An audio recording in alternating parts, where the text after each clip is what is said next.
कहते हैं कि तुम इसको ले जाओ, तो वो बहला फुसला के उनको ले जाती है और आग रहता है उसमें ले जाके बैठ। Hello guys, welcome back to my channel. What's up, कैसे हो सारे? आई होप सब लोग बढ़िया होंगे, मस्त होंगे। तो गाइस आज है होली। मेरी तरफ से आप सबको होली पर्व की बहुत बहुत हार्दिक शुभकामनाएं एवं बधाई। प्रभु आप सभी के जीवन में मस्त एकदम रंग खुशियों वाला भर दे।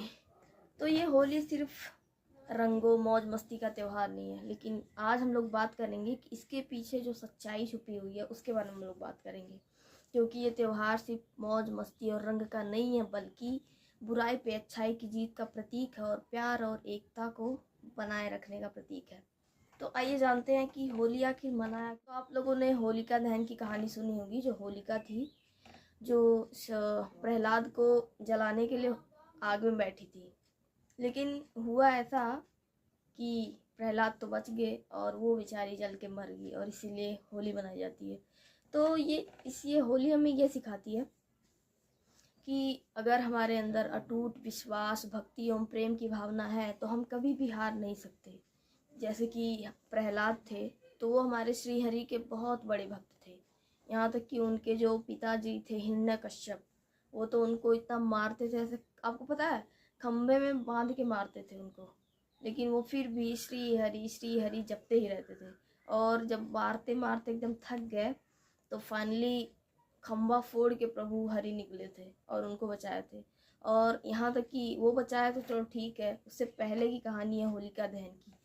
तो अब वो ये प्रहलाद के पिता श्री हिरण्यकश्यप बहुत सारा मतलब अपना साम दाम दंड भेद अपना लेते हैं, तो प्रहलाद को कुछ नहीं होता। तो कहते हैं कि भाई ये किसी चीज़ से इसको कोई फ़र्क नहीं पड़ रहा है, तो क्यों ना इसको आग में जलाया जाए, और आग में जलाएंगे तो वैसे ही मर जाएगा। तो इसीलिए होलिका रहती है, वो उसको क्या कहते हैं कि तुम इसको ले जाओ, तो वो बहला फुसला के उनको ले जाती है और आग रहता है उसमें ले जाके बैठ जाती है प्रहलाद को। अब देखो, अब इनके अंदर फिर भी भक्ति थी, ये प्रभु पे विश्वास करते थे कि मुझे कुछ नहीं होगा। वो अपना श्री हरि जपते ही रहते थे। तो हुआ ऐसा कि होलिका तो जल के मर गई और हमारे प्रहलाद थे वो बच गए। तो यही है, हमें यही सिखाती है होलिका दहन की कहानी कि हमारे अंदर अटूट विश्वास, प्रेम भाव की भावना अगर रहे तो हम कभी भी बुराई से हार नहीं सकते। और होली को ऐसा नहीं कि ये सिर्फ रंग मलाओ, होली पानी इनको वगैरह। हाँ, होली मनाना ठीक है, लेकिन बहुत लोग होते हैं, जैसे इंस्टा पे वीडियो वायरल हो रहा है, कमेंट भी किया था। एक वीडियो आ रहा था, एक लड़की आई गुलाल लेके, ऐसे बेचारा कुत्ता डॉगी ऐसे था, ले जाके ऐसे फेंक दी, बोल रही हैप्पी होली। मैंने कहा देखो यार, अबे तुम्हारे लिए अच्छा है, होली है, रंग है, तुम्हारे लिए फ़ायदेमंद है, तुमको मज़ा आता है, लेकिन उन लोग के लिए जहर है ये। उन्हें दर्द होता है उनके ऊपर जब लगता है तो, लेकिन समझ ही नहीं है यार। तो इसलिए होली मनाओ सेफ्टी से। होली खुशियों का त्यौहार है, रिश्तों में रंग और मिठास भरने का त्यौहार है, ना कि किसी को कष्ट दे के, दर्द दे के इसको मनाओ। यार दूसरे को कष्ट में देकर खुद खुश होते हो, कैसी भावनाएं हैं ये। तो इसीलिए मैंने उस पर कमेंट किया कि बहन ये क्या है, प्लीज़ ऐसा मत करो, उसको दर्द होता है, उसके लिए जहर है। तो यही है कि होली मनाओ तो सेफ्टी से, खुशी से, ना कि किसी को दर्द देके खुद खुश रहो। और होली के बहुत सारे कलर्स हैं जो हमें सिखाते हैं, जैसे कि लाल रंग है, तो वो प्यार और ऊर्जा का प्रतीक है, जो रिश्तों में प्यार बनाए रखने का और खुद के अंदर एनर्जी का।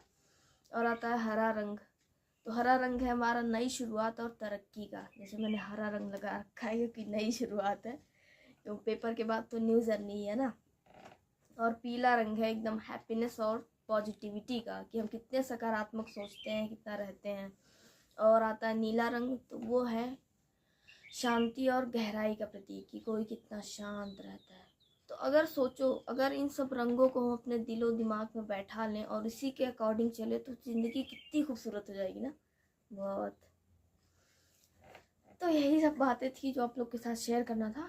तो यही है, होली मनानी चाहिए भाई, मस्त खुश रहो, अपना जैसे मन करे वैसे मनाओ, बट दूसरों को कष्ट दे के नहीं, और ना ही ज़बरदस्ती। अगर कोई नहीं लगवाना चाहता, नहीं खेलना है तो नहीं, एकदम मस्त मस्त हैप्पी हैप्पी मनाना चाहिए।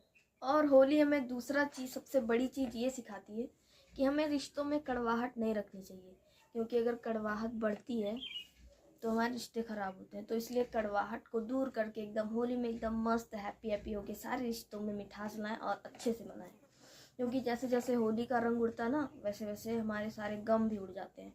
तो सारा गुस्सा, ईर्ष्या, द्वेष, इसको सब होलिका में जला के मस्त का नया शुरुआत करते हैं। तो यही थी होलिका दहन की कहानी। जैसे कि ये हमें ये भी सिखाता है कि बुराई चाहे कितना भी ताकतवर क्यों ना हो, लेकिन अगर हमारे मन में सच्ची भावना, भक्ति और आत्मविश्वास है तो वो उसके आगे टिक नहीं सकती, ना ही जीत सकती है।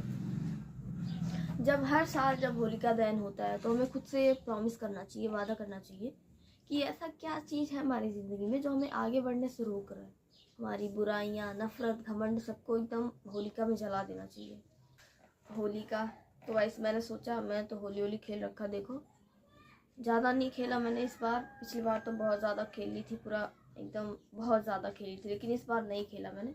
मैं सोची यार कितना होली खेलेंगे, मैं तो सो ही गई थी सुबह खेल के, फिर उठी तो सोचा कुछ शूट वूट करते हैं क्योंकि होली है। तो यही था होली का। बाकी आप लोग मस्त का हैप्पी से बनाओ यार, ज़्यादा इमोशनल की वो तो मैं बस सीख देना चाहती थी, क्योंकि होली के बारे में जो भी फेस्टिवल होता है उसके बारे में जानकारी होना ज़रूरी होता है ना। तो गाइस वीडियो पसंद आया तो वीडियो को लाइक करें, चैनल को सब्सक्राइब करें, ज़्यादा से ज़्यादा शेयर करें और मुझे सपोर्ट करो, ठीक है। तो मिलते हैं किसी ब्लॉग के साथ, तब तक के लिए thanks for watching, love you all, bye bye. और एक बार फिर से हैप्पी हैप्पी होली, जय श्री राम।